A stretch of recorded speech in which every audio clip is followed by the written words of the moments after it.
gap. We're going to take a quick look at your box step up, and there's just a couple things I want to point out. So first and foremost, when your foot is just on this box, due to your height, you're going to be in some degree of lumbar flexion. You can see that here, how your pelvis and your hips are kind of tucked under into what would be a posterior pelvic tilt.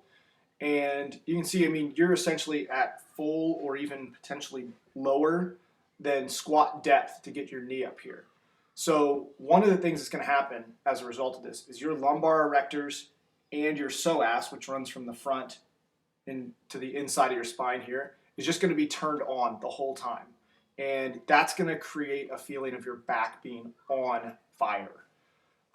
There's probably very little that we can do to change this as a movement pattern. We can try to improve your hip flexion range of motion, right? So just make this so adductor and hamstring are stretched less, so it pulls less on your pelvis here.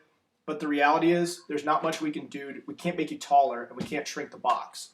So what we need to do is condition your spine to be able to handle this position better under load. So let's take a look at this. I've got it playing in slow motion. So as you go up, you can see there's some flexion and then going into extension. I'm going to play that again so you can see it. Watch your spine here. As you lean into the box, you flex the spine and then extend your spine as you go up. And you can see now spine is in extension.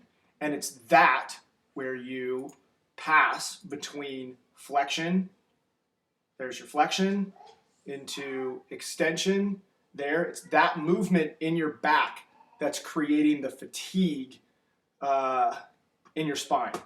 And I think if we can address that, that should help to alleviate some of this. Again, there's your spine flexion, and there's your spinal extension. So part of what we have to do is just have you do more box step-ups so that your back is conditioned to this. I also think conditioning your psoas will be helpful.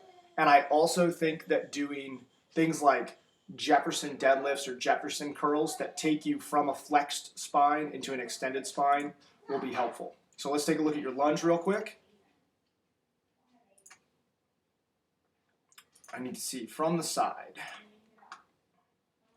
Okay, so again, I'm going to pull back just a little bit in the video.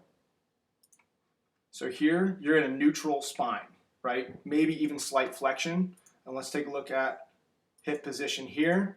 There's your spinal extension. So again, passing from spine flexion into spine extension each time.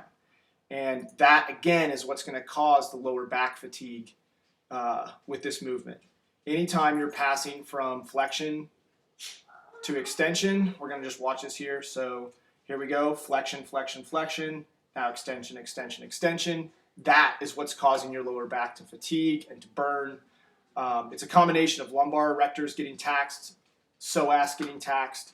But how do we address that here? Improving hip mobility and then making your core, your trunk more rigid. So doing the McGill's Big Three, plank work, some hollow work, all of those things are going to help strengthen your trunk so it moves less. And then we have to continue to work on improving hip mobility.